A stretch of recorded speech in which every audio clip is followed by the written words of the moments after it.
कमजोर शुरुआत हुई है बाजार में। निफ्टी करीब 150 अंक नीचे है और निफ्टी बैंक की बात करें तो 400 अंकों की गिरावट। 23,000 का क्रूशियल लेवल निफ्टी ने ब्रीच किया है लोअर साइड पर और निफ्टी बैंक आ गया है 48,000 के नीचे। कुछ कुछ चीज़ें और हाईलाइट कराता हूँ। नतीजों का जो एक्शन है उसमें डीएलएफ, मैक्रोटेक, ये शेयर हम देख रहे हैं कि आज मजबूती के साथ ट्रेड कर रहे हैं। दूसरी ओर अगर आप देखेंगे तो आईडीएफसी फर्स्ट बैंक, इसमें कमजोरी है।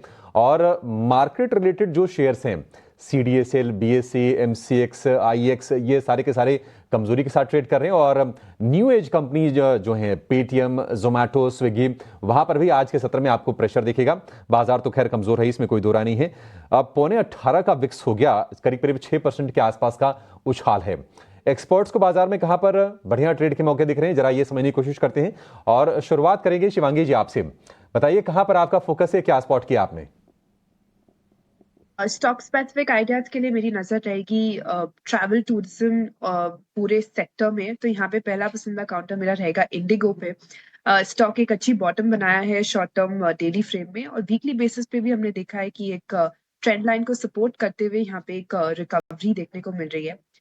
तो कुल मिला के काफी एक पॉजिटिव है। मंथली बेसिस पे अपने एक की एक्सपोनेंशियल मूविंग एवरेजेस को होल्ड करते हुए नजर आ रहा है, जो कि एक इंडिकेशन है कि पोजिशनली यहाँ पे स्टॉक में स्ट्रेंथ बनते हुए दिख रही है। एक शॉर्ट कवरिंग मूव को हम प्ले आउट कर सकते हैं यहाँ पे। और नेक्स्ट जो टारगेट्स है वो इंडिगो में 4370 तक के बनते हुए दिख रहे हैं, तो वहां के लिए हम खरीदारी करें। एंड स्टॉप लॉस जो है 4100 तक के लिए बनाए रखें। लोग को लेकर ये व्यू, 1.5% की तेजी पर शुरुआत की है शेयर ने। नतीजे भी इसके आए थे। हालांकि जिस तरह से रुपया कमजोर हुआ है तो कंपनी के मुनाफे पर उसका असर पड़ा है। लेकिन कंपनी ने अपडेट ये भी दिया है कि उनके 40 प्लेन्स में बिजनेस क्लास की सीट्स होंगी इंटरग्लोब एविएशन यानी कि इंडिगो में। तो ये आपके लिए एक तेजी का सौदा हो गया शिवांगी जी की तरफ से। कुणाल, आप बताइए आपकी नजर कहां पर गई है और आपने क्या स्पॉट किया है? कल एफएमसीजी में एक अच्छी खासी मोमेंटम देखने को मिल रही है। लास्ट टाइम भी जब हमने इंटरेक्शन किया था 24 जैन को, तब भी हमने एक एफएमसीजी काउंटर दिया था, Britannia.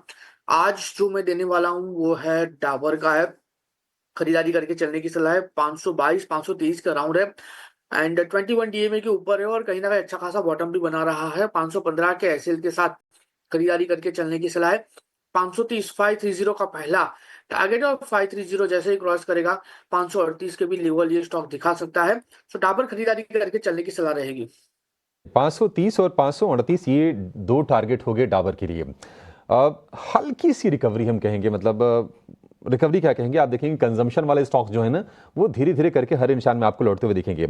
Asian paints, ITC, Nestle, Tata consumer, ये ठीक ठाक हम देख रहे हैं कि अब हरे निशान में लौटाए हैं। लेकिन ब्रिटानिया में लगातार 7 सत्र की तेजी हो गई है। एचयूएल में भी 2-3 सत्र के आसपास की मजबूती है। दोनों शेयर 1 से 1.5% के आसपास की तेजी के साथ कारोबार करते हुए दिख रहे हैं।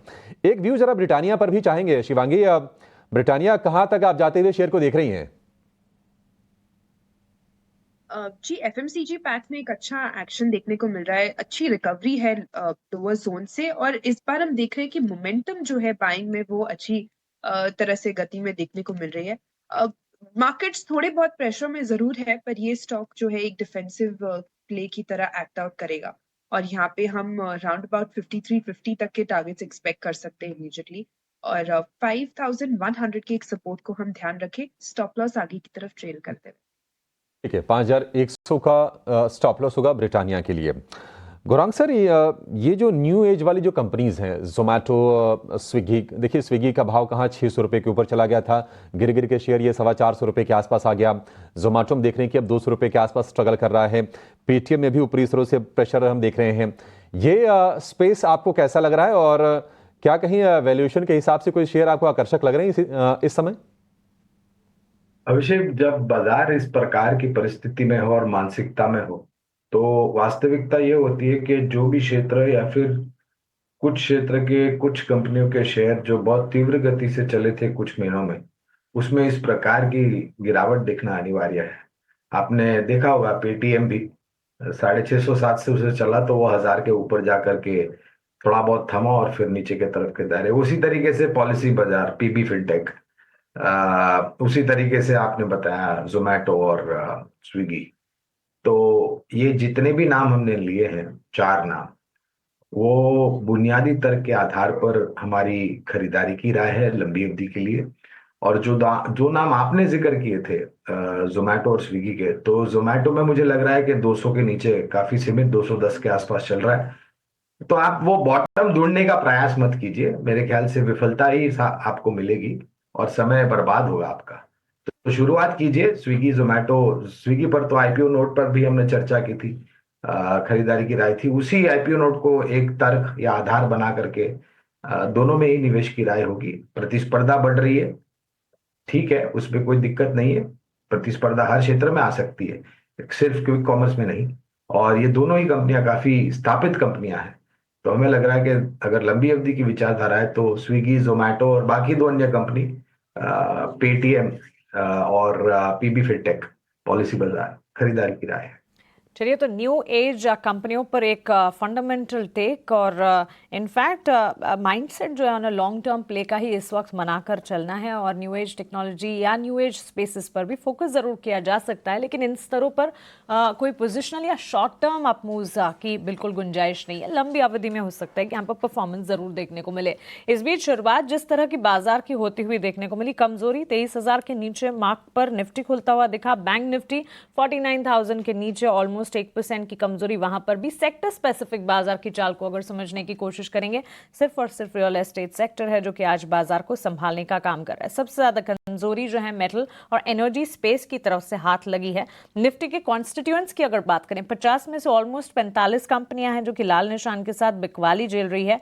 7 महीने के निचले स्तर पर on an intraday basis Nifty ने आज ट्रेड कर दिखा। स्मॉल कैप और मिड कैप यानी कि ब्रॉडर मार्केट्स की चाल को भी समझने की कोशिश करेंगे। ऑलमोस्ट 2.5% के डाउन ट्रेंड स्मॉल कैप में देखने को मिले 7 महीने के निचले स्तर पर ये भी, और मोर देन 90% कॉन्स्टिट्यूएंट्स जो हैं वो लाल निशान के साथ छोटी मझौली कंपनियों में। मिड कैप में गिरावट है। AU small finance, IDFC first bank ये सबसे ज्यादा ड्रैग कर रहे हैं मिड कैप में। जो बिकवाली उसमें सबसे ज्यादा कंट्रीब्यूट कर रहे हैं। नतीजों के दम पर कुछ तमाम स्पेसेस हैं जो कि इस वक्त रिएक्ट कर रहे हैं कमजोर बाजार में भी। बालकृष्ण इंडस्ट्रीज को पुल अप करेंगे। कंपनी के नतीजे अच्छे आए थे, strong set of numbers. Kunal, आपसे जानना चाहेंगे, प्रॉफिट ऑलमोस्ट 47% बढ़ता हुआ देखने को मिला था। कंपनी ने डिविडेंड का भी ऐलान किया था। बालकृष्ण इंडस्ट्रीज में शुरुआती तेजी ऑन रिजल्ट बैक्ड एक्शन नजर आई। आपकी राय क्या होगी? मेरी राय अवॉइड करके चलने की होगी, क्योंकि आज के दिन में जो हाई बना है वो एग्जैक्ट 21 डीएमए के पास ही बनाया है। ऊपरी लेवल पे 21 डीएमए 2747 2747 के अराउंड है।